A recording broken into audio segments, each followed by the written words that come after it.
Welcome. We are thrilled that you are joining the ACLU of Oregon in protecting and advancing our civil rights and civil liberties. My name is Jessica Maravilla, and I'm the Policy Director at the ACLU of Oregon. We hope that this training is helpful to you as you join our policy team in this training to further engage you in civic engagement. We'll start with Lobbying 101, learning how to advocate using the power of your story. Next slide. We'd like to get started by first thanking some of our partners like Forward Together Action, Next Up, and Unite Oregon for sharing their important work and some of the tools as we created this training. Please go check out their work for justice and equity and practice what you learned today with them as well. Some of the goals of this training will be to refresh on how a bill becomes a law, the power of lobbying 101, written and oral testimony, how to do that and how it impacts, and legislative meetings, how to. So you will learn to talk to our legislators, what those roles are, and hopefully better prepare you for all your civic engagement now and in the future. So we'll first get started with a quick refresher on how a bill becomes a law. Thanks again for our partners for such a great illustration. The first thing is, what is a bill? So a bill is an idea of a new law or an idea of a change to get rid of an existing law. Ideas can come from anyone, legislators, community members, organizations, and even corporations. The first step is to introduce a bill. So a member of the House of Representatives or the Senate can introduce the bill. The member who introduces the bill is often called the chief sponsor. The second step is that the bill is sent to committee. So once it's introduced, a bill gets assigned to a committee, and then the bill is sent to a bill is assigned a number, and then the bill is sent to a committee. The bill then is analyzed, and the representative and senators have a time to look at this bill. The committee will hear the bill. So they study again the bill. It would make it and see whether it would make a good law. The committee often has hearings where people can testify in support or in opposition of the bill, and members of the committee can suggest changes called amendments to the bill for the committee to consider. It is at this time that organizations like Forward Together, Unite, and the ACLU of Oregon, among others, will use their time to get the community educated on some of the important bills that are out there. We will also do advocacy in support or in opposition of bills. The fourth step is if the bill passes and it's successful and approved during the committee, then it will go to the floor. If it was introduced, it is read, and then it's printed several times before. It is at this time where organizations will also activate to let the legislators know how they feel about this bill, whether it be through call to actions, letters on the floor, or emailing directly with their legislator. If a bill is introduced in the House, then it will go through the same process in the Senate. If a bill is introduced in the Senate chamber, then it will go through the same process in the House. And then the last step, step number 5, is that if it passes, it goes to the governor's desk. So if the bill passes both chambers, again, it goes to the governor's desk for approval. The governor will then have 3 choices. They will sign the bill, they will veto the bill, or they will take no action. If the governor doesn't sign the bill but doesn't veto it, it automatically becomes law. Do you know who your legislator is? On this next slide, you can go to tinyurl.com/ledgefinder to find out who your senator and who your representative is so you can start engaging in civic advocacy. I will now pass it to our senior staff policy associate, Mariana, to get us started on Lobbying 101. Thank you, Jessica. My name is Mariana, she, her pronouns, and I'm really excited to talk to you all about lobbying. So what is lobbying? Lobbying means to persuade and to work to influence decision makers. And in this case, we're talking about legislators. So what we're going to be doing today is that we will be covering writing and giving oral testimony as a way of lobbying and having meetings, and of course, meeting with legislators. Let's talk about power first. So power is defined as the ability to act or to have influence over others. And I think it's really important for us to reflect on what power means, the fact that there are institutions where people are given power and decision-making power over us, but that there's also different forms of power. So for example, there are forms of power about not just like what our bosses and the state uses, but also power within us, the ability for us to act, power that we have as a collective when we're communicating and we're working together, and also power within, which is just this power of us having that sense of power and value that we know we all have. So power isn't always something that is negative. Power is important and it gives us the ability to make change. And that's something that is really exciting because in lobbying, we are using the power that we have within us, the power that we have by acting, but also the power that we have as a collective, us coming together to advocate for change for something that we want to see in our state. So going a little bit into the recipe, which is in the next slide. When we have a lobbying opportunity, the one that we're going to be talking about in our lobbying day is meeting with legislators.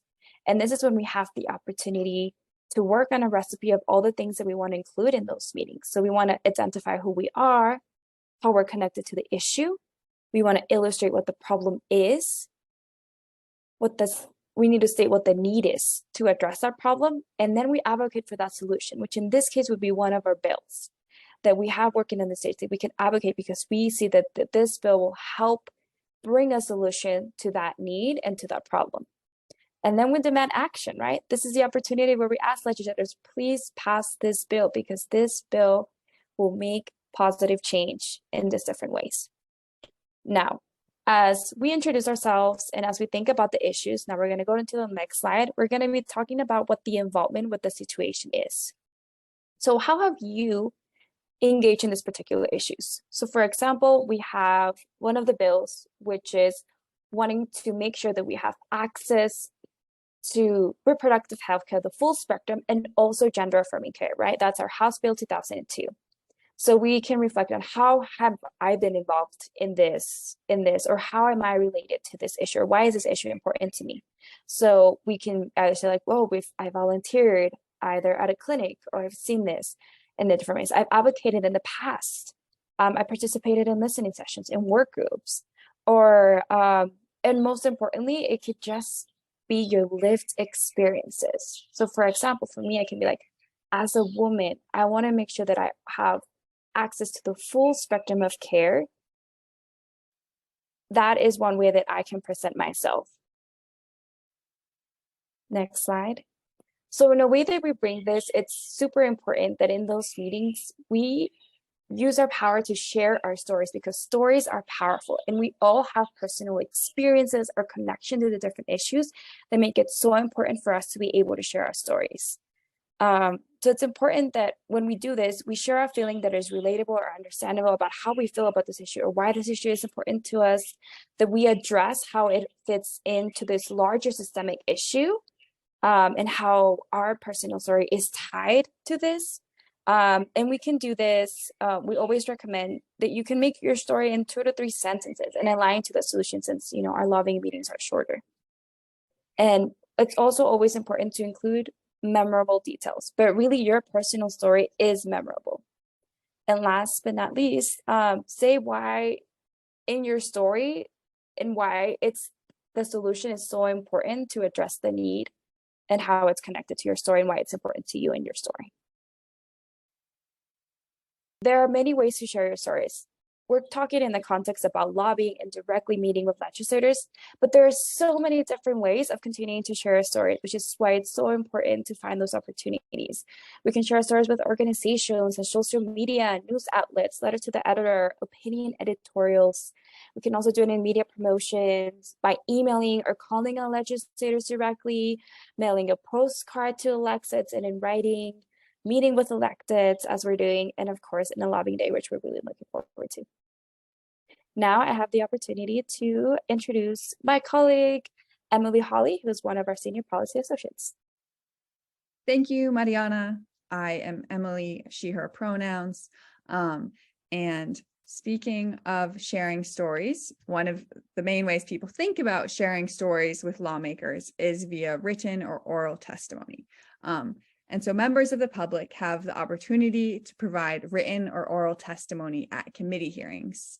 And each bill, before it can become a law, should have at least one committee hearing. So at least one opportunity for the public to speak and share their views on that bill.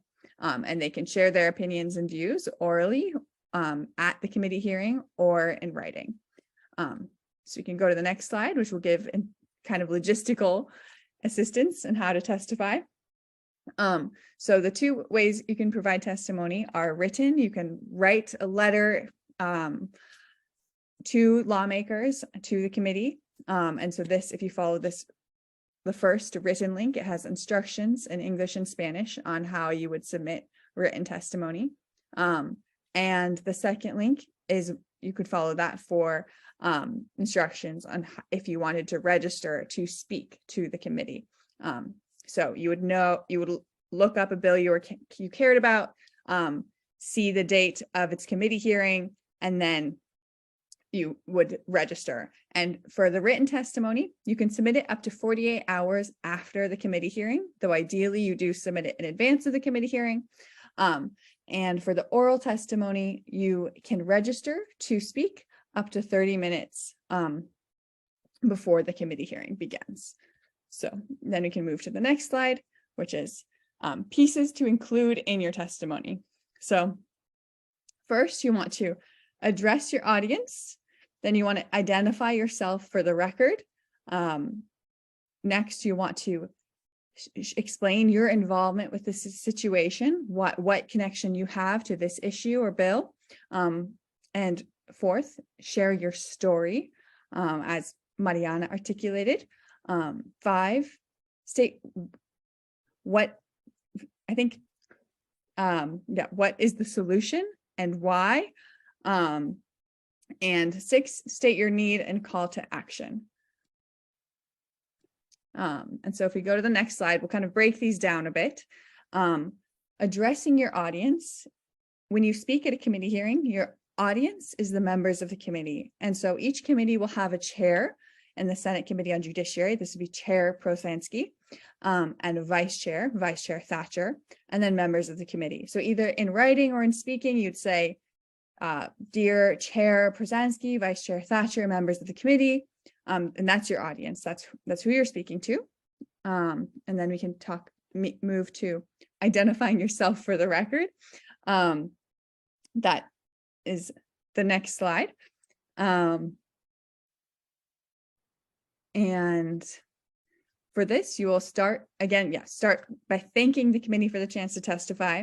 Then you share your name, your pronouns, and maybe a title or association if this is connected to your work. And so I would say, for example, thank you for the opportunity to provide testimony in support of House Bill 2002. My name is Emily Hawley, she, her pronouns. I'm Senior Policy Associate at the ACLU of Oregon. And then you can move to the next slide, which is what is the solution and why? And so during your testimony, you want to articulate the need for this bill, or the need for the bill not to be passed.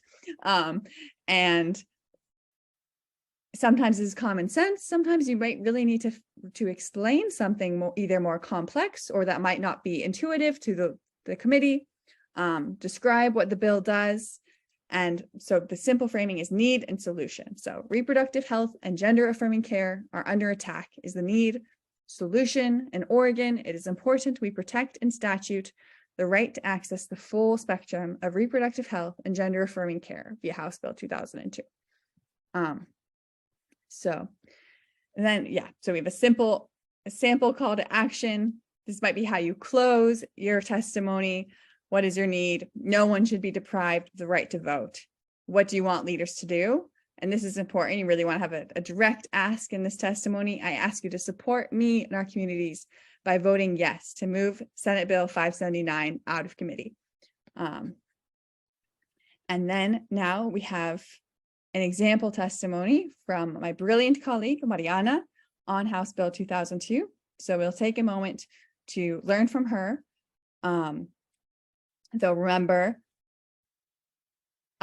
anyone coming and sharing their story, however polished, it's really moving and powerful.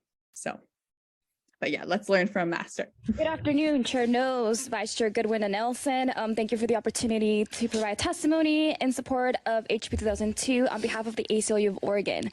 My name is Mariana Garcia Medina, and I'm the Senior Policy Associate with the ACLU of Oregon. We are a nonpartisan, nonprofit organization dedicated to preserving and enhancing civil liberties and civil rights. We have submitted written testimony describing why we support the bill. I like to use my time before you to clear up what the bill does and who it will impact. Oregonians have made our values clear.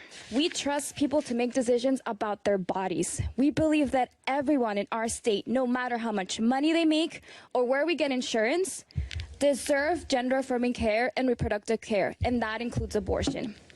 HB 2002 affirms these values, expands care access and protections while protecting existing rights and current best practices and policies. No one should be denied life-saving health care or be forced to carry a pregnancy against their will. HB 2002 doesn't change anything about current practices in Oregon regarding minor access to health care. HB 2002 simply protects and affirms what Oregonians overwhelmingly support: access to reproductive health care and safe abortions for all. Oregonians value inclusiveness and granting everyone the freedom to be who they are. We are proud to have gender-affirming care that meets best practices and is in line with the World Professional Association for Transgender Health. Our trans community is at risk, and it is essential to remember that gender-affirming care is life-saving care, if not being able to receive that care. According to the National Center for Transgender Equality's U.S. Trans Surveys, mental health significantly improves when access to gender-affirming care. This bill makes sure that these standards of care are fully covered and ensures gender-affirming care is protected and available for our trans community so that our trans community can survive and thrive. Thank you. Thank you. Thank you. And I will pass it back to our director, Jessica Maravilla. Thank you, Emily. So as you heard, there are several ways to build power, share your stories, and engage civically. And so we thank all of you who are watching this recording in preparation for our lobby day. We could not do it without you. And for our legislative meetings, we have just a quick recap of how legislative meetings go. So first, we would like to establish our goal. Before you go into a meeting, you want to know what you're going to go in there asking for. You should be prepared for the meeting, as well as introduce yourself, stay focused, and take notes during the meeting. And then note any questions or comments that the legislators had about the issue so that the coalition can also follow up. The best way to prepare for the meeting is to have rules. So read through all of the materials that you have been given and then assign some rules. Who will introduce the group? Who will provide background information on the issue? Does someone have a personal story that they will be the ones to share? And who will make the ask? The big question is what we want to do. And who will say thank you and close the meeting off? Who will keep time and take notes, as well as any follow-up that is needed? You are not expected to be an absolute expert on any legislation or issue, but you are expected to be prepared and to know what you will be talking about. It will be important to be prompt, to not skip the prep meeting, which is key to a successful conversation, to really introduce yourself and mention your ties to the legislator and your organizational affiliation so that it makes it a lot more intimate, to keep it short and focused, and really to explain your particular interest. Again, that personal story related to that legislation issue or the legislator will be very important, which is why it's important to have somebody who will be assigned to that role. If you don't know any answers during those meetings, it's okay. It's okay to also say so. And then to be clear in the ask when you can expect an answer. So if we're asking a legislator to vote something, or if we're asking a legislator to support something, we should ask, when should we contact them if we don't hear back? By when should we be expected to hear back from them? And as I mentioned, it's always good to take notes, especially so that we can report back to the coalition and to the folks who are organizing behind the scenes to ensure that the proposal is either passed, supported, or not passed and not supported, depending on where we land with the issue. So some tips. If we can go to the next slide, we can go over some tips on how to make the conversation with the legislation be successful. First, we want to speak at a calm pace and clearly and with intention. It's always good if you have some bullet points or a script that you're going to go off of, but of course, when you're sharing your personal story, it should always come from the heart. Be confident with yourself and the issue. Legislators have many issues to look at, and you are the utmost expert on it with your lived experience and having gone through these issues that these will touch on. Be honest, be diplomatic, and admit when you don't know. It's good to arrive early, especially those prep meetings, and silence your phone and computer for notifications. It could be very, very disturbing and and it actually loses your focus if you're hearing a lot of dings or your cell phone goes off. Don't chew gum or don't have things in your teeth. And no one person or organization should dominate the conversation, which is why we like to assign roles and be prepared before the meeting happens. And then, of course, we really want to thank the legislator and their staff for the past support and future work that they will be doing with us. It's okay to disagree with some legislators or legislators on particular issues. We will still be working with them on things and values where we align. And of course, as you have heard today, there's other ways to practice building your power to sharing your story. And those are through organizations, social medias, the news outlets, letters to the editors. Those are actually very impactful. Opinion editorials and media promotion. Email or contact your legislators. We appreciate all of you who look at the ACLU of Oregon and fill out our calls to action. You can also mail postcards to your electeds or even request meetings with your electeds on your own. So although you're getting the formula for our lobby day, you can do this on your own, email your legislator and let them know what you care about and what you'd like to touch on. And of course, lobby days, to which we're thrilled that you're probably watching this training because you're joining us next for our lobby day. And last but not least, community informational events and listening forums. So go to our website at aclu.org/Oregon so that you can look at our policy priorities and what we're doing now and get engaged with us. Thanks again.